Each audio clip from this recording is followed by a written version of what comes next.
dari kelompok 10 mata kuliah PKN DMI yang beranggotakan saya sendiri, Lailatul Husna Al-Ilahiyah, dan rekan saya, Aniga Rizky Soraya, Program Studi Pendidikan Guru Madrasah Ibtidaiyah, Fakultas Ilmu Tarbiyah dan Keguruan, Universitas Islam Negeri Sumatera Utara. Di sini, kami akan menjelaskan salah satu materi kami yang berjudul Konsep dan Konteks Kampus Merdeka Belajar dalam Pembelajaran PKN DMI. Pengembangan kurikulum menjadi Kampus Merdeka Belajar sejatinya didasari dengan pertimbangan aspek pendidikan tinggi dan globalisasi. Dalam konteks globalisasi, kompetisi tidak bersifat lokal, melainkan bersifat lintas antar negara.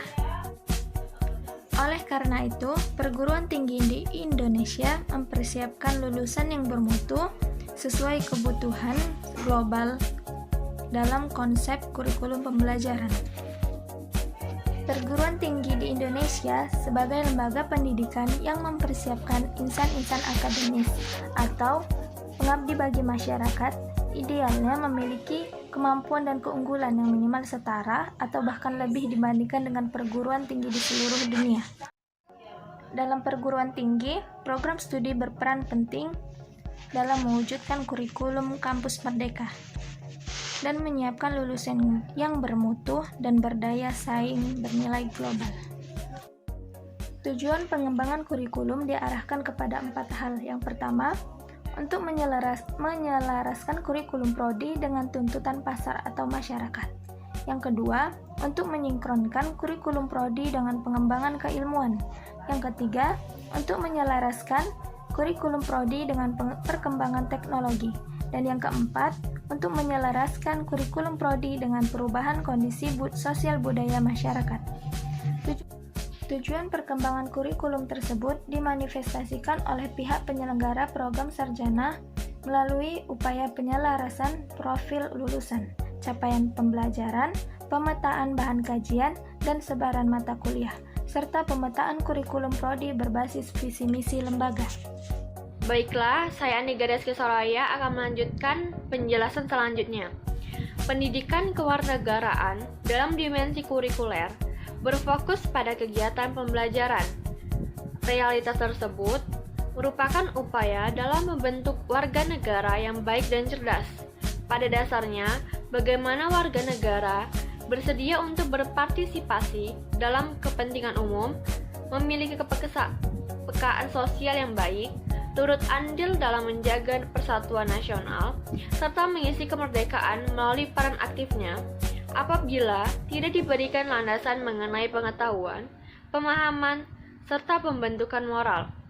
Winata Putra dan Budimansyah mengungkapkan bahwa pendidikan kewarganegaraan dalam dimensi kurikuler bertujuan untuk mengoptimalkan potensi peserta didik agar menjadi warga negara yang cerdas, berkarakter, demokratis, dan berkomitmen.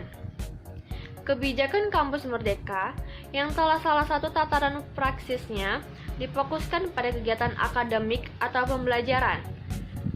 Tentu perlu dianalisis dan dielaborasikan melalui pendekatan keilmuan pendidikan kewarganegaraan, sehingga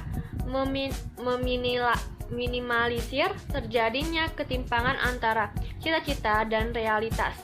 Idealnya, substansi pembelajaran dalam kebijakan kampus merdeka perlu mempresentasikan semangat dan nilai-nilai yang sesuai dengan Pancasila serta Undang-Undang Dasar 1945. Sebagai kajian yang berkomprehensif, PKN berkompeten dalam melaksanakan evaluasi kebijakan publik, khususnya pada tataran mengakomodir partisipasi serta memberikan ruang agar menumbuhkan tanggung jawab publik. Dalam konteks pembelajaran, pada kebijakan kampus merdeka, sesungguhnya lebih mengarah pada upaya memberikan peluang lebih agar mahasiswa menguasai disiplin ilmu yang beragam. Dalam upaya menganalisis kebijakan kampus merdeka melalui dimensi PKN kurikuler, tidak harus selalu dengan mengontrak mata kuliah PKN. Lazimnya, sebagai mata kuliah wajib dikontrak oleh mahasiswa pada awal memasuki perguruan tinggi, baik itu di semester 1 maupun di semester 2. Dengan orientasi landasan filosofis, pembelajaran PKN harus hadir sehingga kampus merdeka dalam realitas implementasinya menjadi pembelajaran yang demokratis, terstruktur, adil, menyenangkan, serta berorientasi pada peningkatan kompetensi kewarganegaraan mahasiswa. Berperan dalam memberikan pemahaman kepada kaum intelektual dan masyarakat luas agar menerima perbedaan, menjaga persatuan sosial, melakukan partisipasi publik, dan kegiatan positif lainnya. Dalam Permendikbud Nomor 3 Tahun 2020 dijelaskan bahwa tujuan kegiatan asistensi mengajar pada suatu pendidikan yaitu mencerdaskan kehidupan bangsa, menumbuhkan minat dan bakat pendidik bagi mahasiswa, serta untuk mewujudkan pemerataan kualitas pendidikan Indonesia.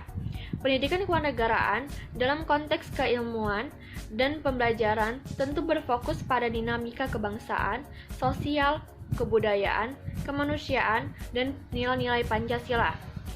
Realitas kajian PKN tersebut tentu menjadi pilihan masalah dalam pelaksanaan penelitian ilmu sosial yang berdasarkan pada masalah. Baiklah, sekian penjelasan dari kami. Lebih dan kurangnya kami mohon maaf.